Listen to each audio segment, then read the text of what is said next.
Following a vote from the board of directors, the Trout Museum of Art is going back to the drawing board after it announced it will not be considering Ellen Kort Peace Park in Appleton as a spot for its new facility. Samantha Cavalli has more from Appleton with a first alert update.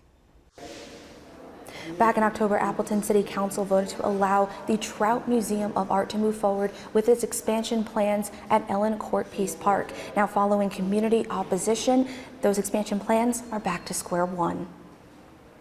Members of the community just up the road from the park argued the building would take away their neighborhood park and also claimed there wasn't enough space. So there was a number of considerations that went into deciding not to use the Ellen Kort Peace Park as our future location.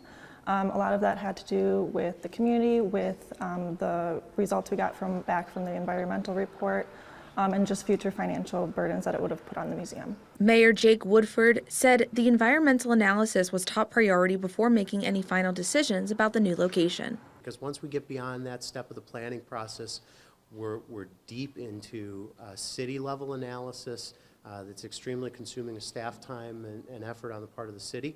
In 2021, the Trout Museum of Art determined it would cost $2 million to bring its downtown Appleton building to museum grade quality. So instead of reinvesting in the current building, it wanted to invest $10 million in a new site. Well, we have gotten overwhelming support for a new museum from the community.